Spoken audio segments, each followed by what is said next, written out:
por les applications.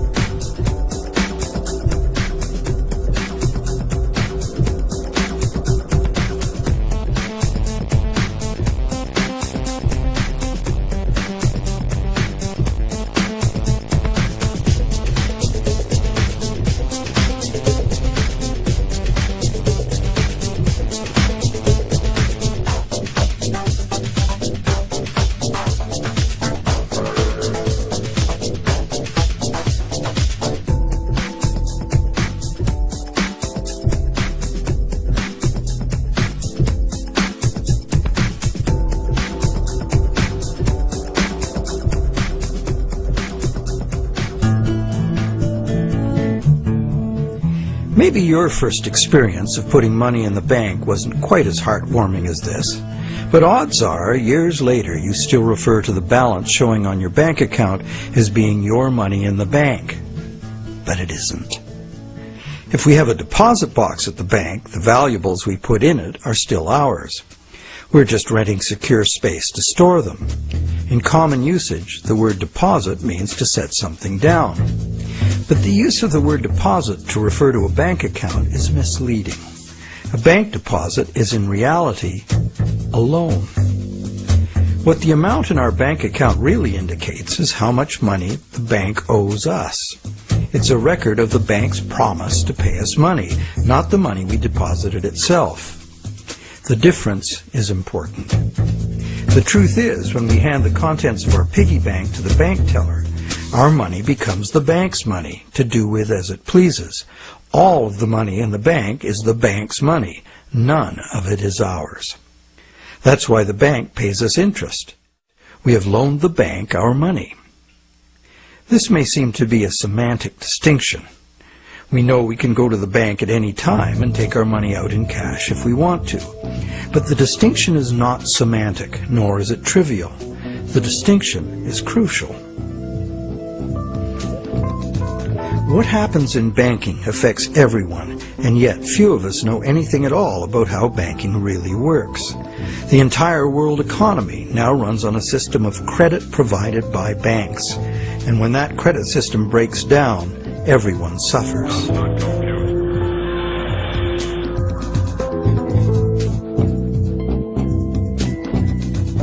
To make things worse, the explanations for these breakdowns offered by the experts never look at the root cause, namely, that other than cash and coins, which make up just 1 to 5% of money in circulation, all the money in existence today was created as the principal of a bank loan, with the banks requiring principal plus interest as so-called repayment.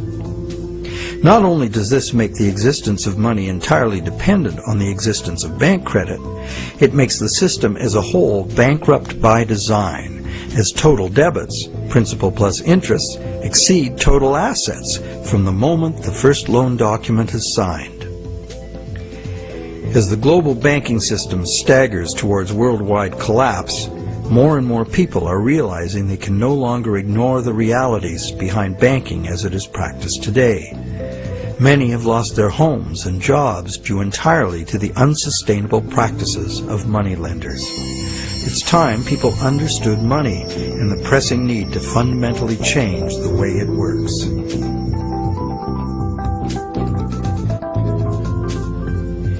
Clarifying what the words used in banking really mean is the first step. Now that we know that a deposit is, in truth, a loan to a bank, the next question is, what is a loan that we take out from a bank? When we sign for a loan, we give the bank a pledge to pay the amount of the loan plus interest. In return, the bank credits our account in the same amount as this so-called loan. While we speak of the bank as having put the loan money into our account, in reality, the only thing the bank puts into our account is its promise to pay the money. What has actually happened is an exchange of promises. Neither party has delivered anything to the other except matching pledges of debt. So who is the borrower and who is the lender?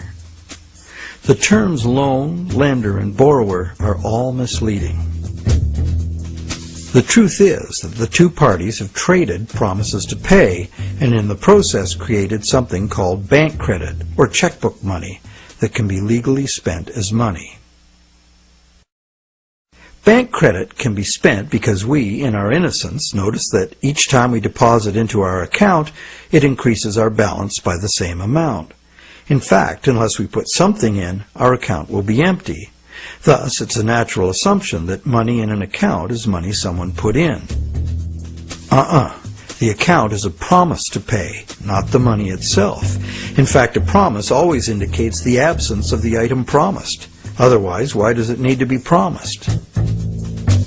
Now, because all bank accounts are just promises to pay, the bank and the borrower can simply exchange promises and, in the flash of a few keystrokes, a positive balance appears in the borrower's bank account without anyone putting existing money in. Now you know the real source of what we call a bank loan.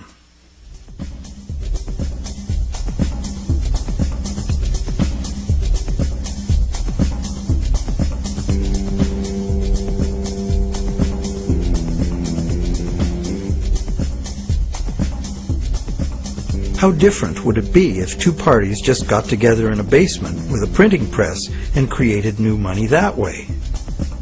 We intuitively understand the act of fraud called counterfeiting. In printing fake $100 bills, the counterfeiters also create new money out of thin air. Money gives us the ability to purchase the real goods and services of the world. It's clear that the counterfeiters have created new ability to purchase real goods and services without giving anything in exchange except a fancy piece of paper. Counterfeiters get something for nothing directly at the expense of whoever gets caught with their counterfeit money. And if the counterfeit money is not discovered, it dilutes the money supply, stealing from everyone. Counterfeiting is a serious crime, and it is easy to understand why. It's cheating on a basic social agreement, thou shalt not steal. But taking a loan from a bank also creates new purchasing power.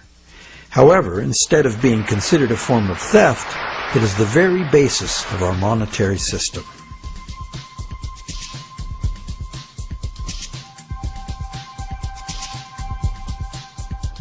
How did one form of creating money out of thin air become a crime and the other become standard business practice and the source of almost all our money? For this is what has happened. To understand how, we need to look at the history of the laws governing commerce. But before that, we need to understand the logic of the loan process itself.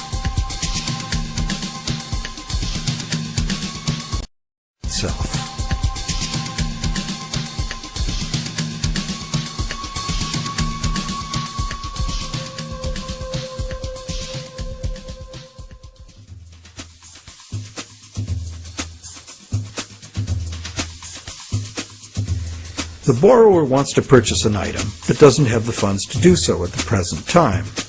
However, the borrower does have confidence in having sufficient funds over time to pay both the original price of the item and the interest on a loan. So he goes to a bank to arrange a loan. The borrower is capable of making a credible promise of money in the future, but otherwise at this moment he comes with empty pockets. That's why he needs the loan.